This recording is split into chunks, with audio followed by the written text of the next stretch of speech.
Welcome to another video explaining the universe using the particle model.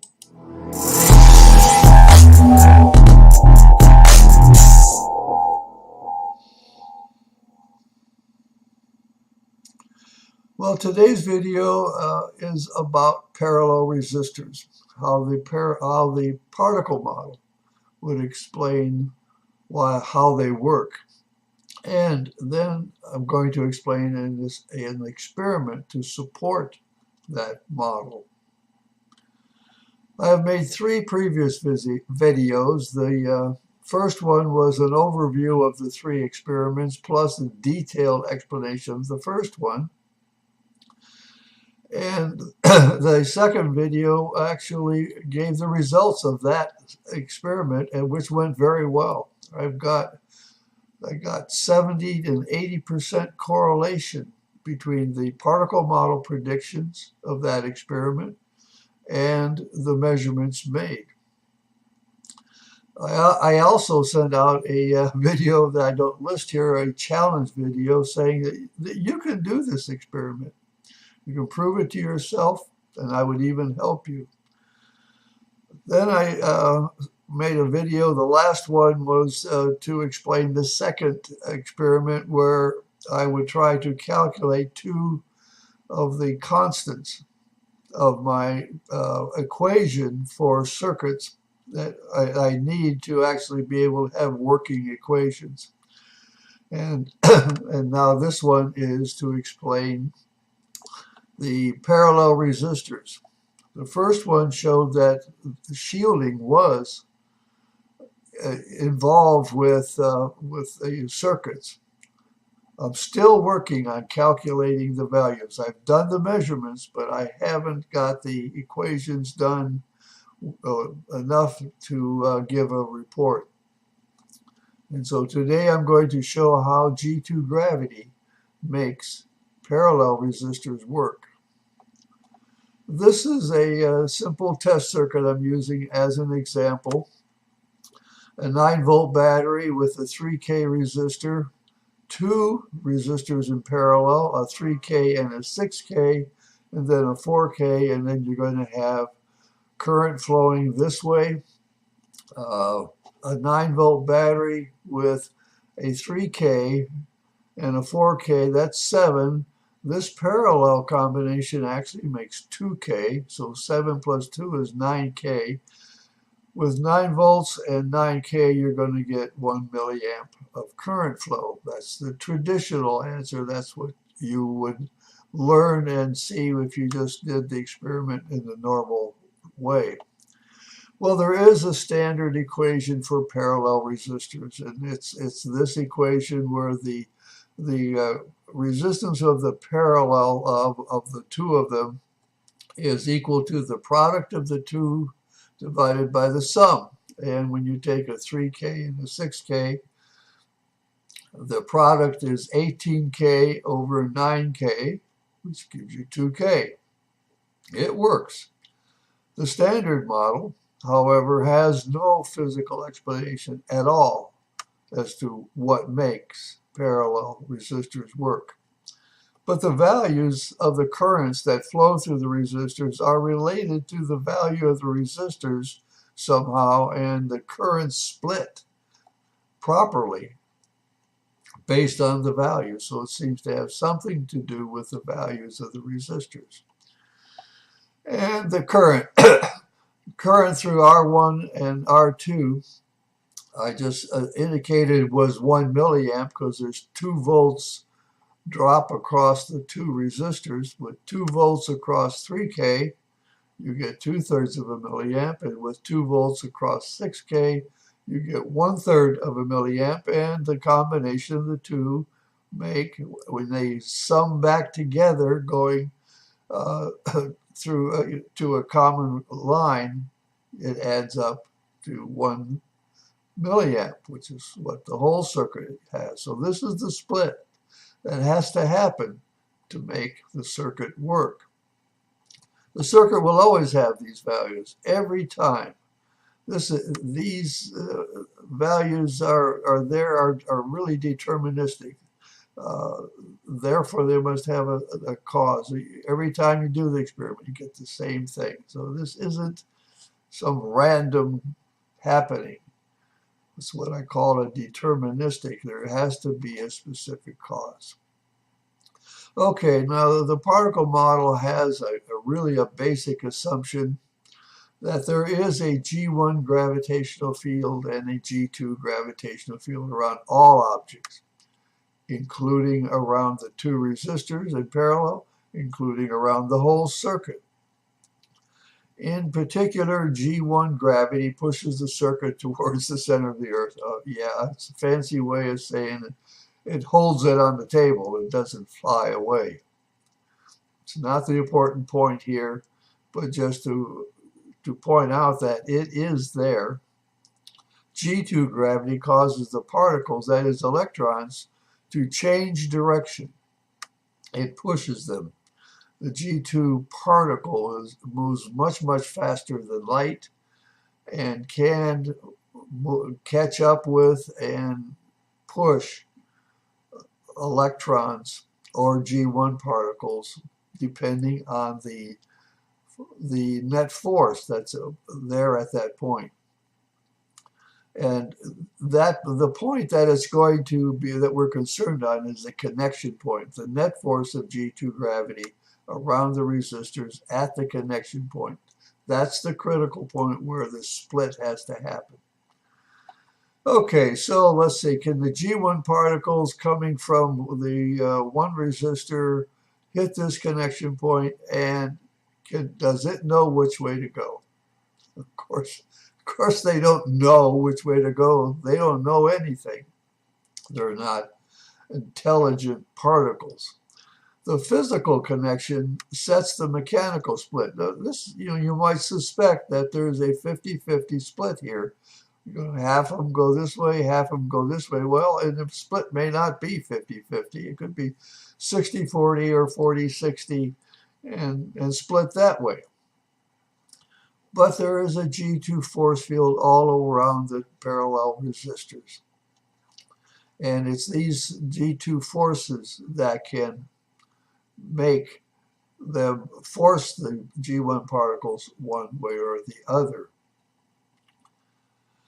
Well, let me back up because I almost missed the point, because for several weeks, actually, I've been struggling with how this works and getting the wrong answer. When you think of a 6K, you think that's that 6K resistor would lose more G1 particles as they came through that resistor, and the 3K would lose less. And that gave me exactly the opposite answer. It caused more to go this way and less to go this way. And I just couldn't get it out of my head that the 3K value was the determining factor for the G2 gravity. And remember, I said this split is related to the resistance values. I finally had to go then and hack the resistor. My son David will love the fact that I'm now hacking the resistor, and I was looking around to try to understand how resistors were built so I could get an idea about the atomic structures and such. Well, I found this equation, which I actually remembered finally after 40 years of working on electronic circuits. I never really had to use this equation. I did learn about it in college, but wasn't in my head for ready reference. But when I found it, I said, oh yeah. In simple words, the resistance of a material increases as its length increases. So you increase the length, resistance increases. So longer wires offer more resistance. And it increases as the area decreases. So the area is in the denominator. So as you increase the area, you decrease the resistor. That is, thinner wires offer more resistance. And the resistance is also related to the type of material. from which the resistor is made, and that's indicated in the equation by the symbol rho, which is called the resistivity measured in ohm meters.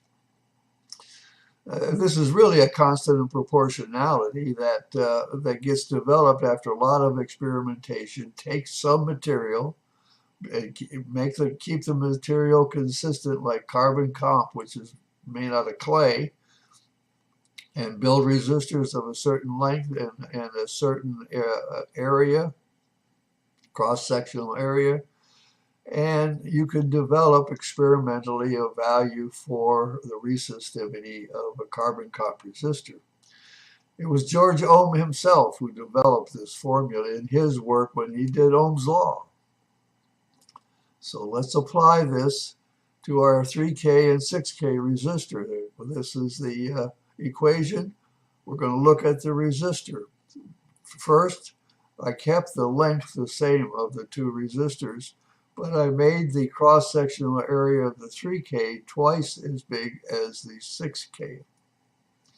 If this has a radius of 1, then this has a radius of the square root of 2.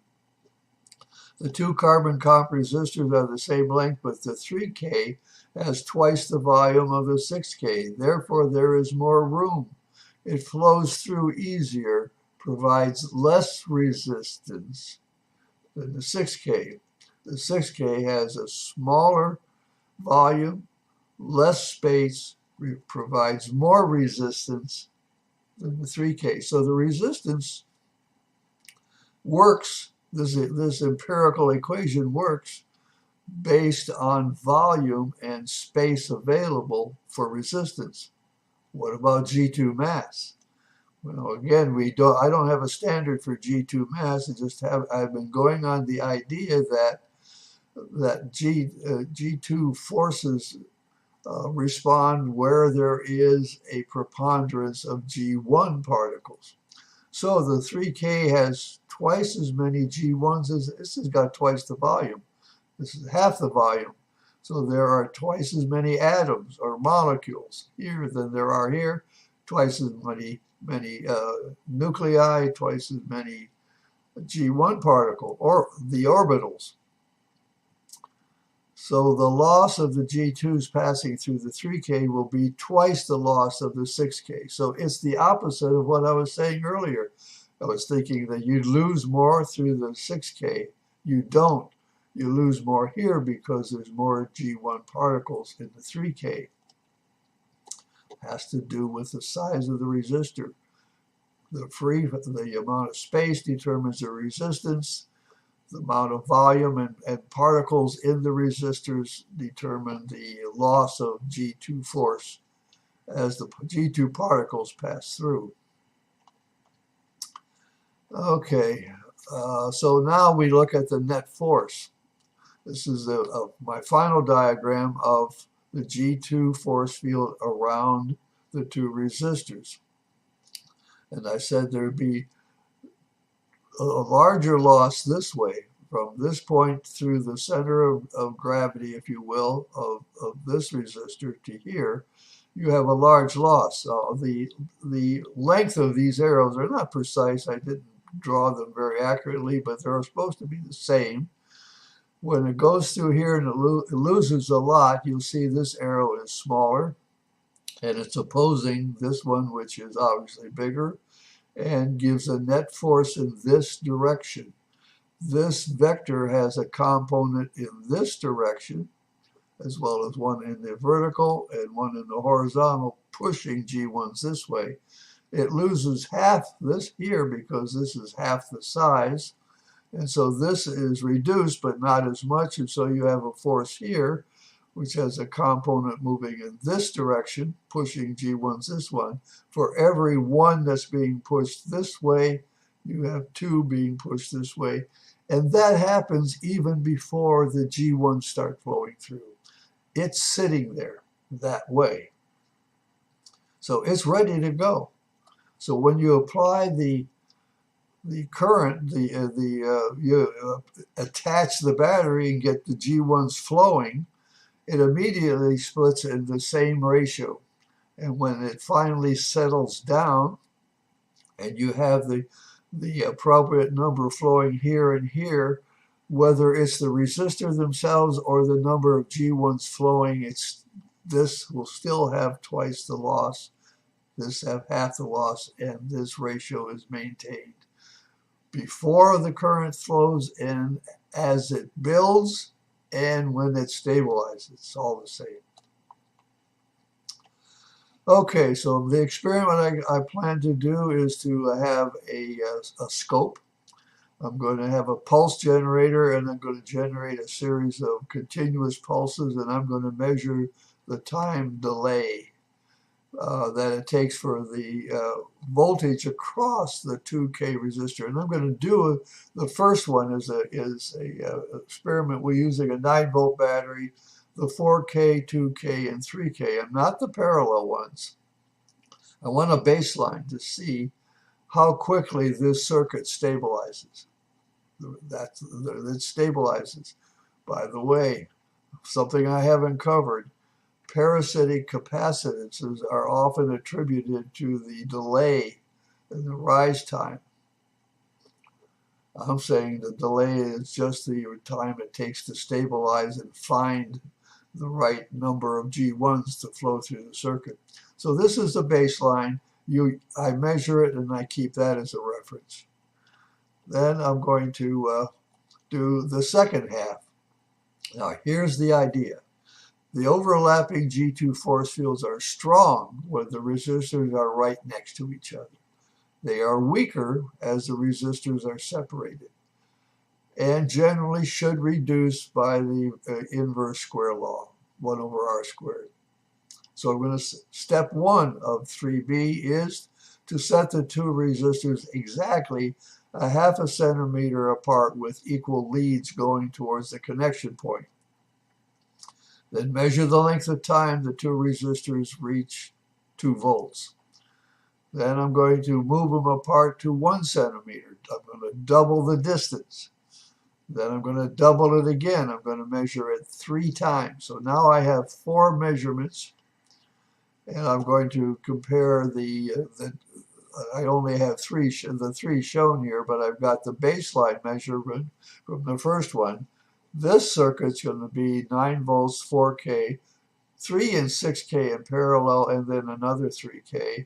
And I'm going to step 1, step 2, step 3, lay them over each other and determine and just measure on the scope where these occur. And the time difference between these two and these two will tell me whether this function is actually an R² function that is happening when the parallel resistors work.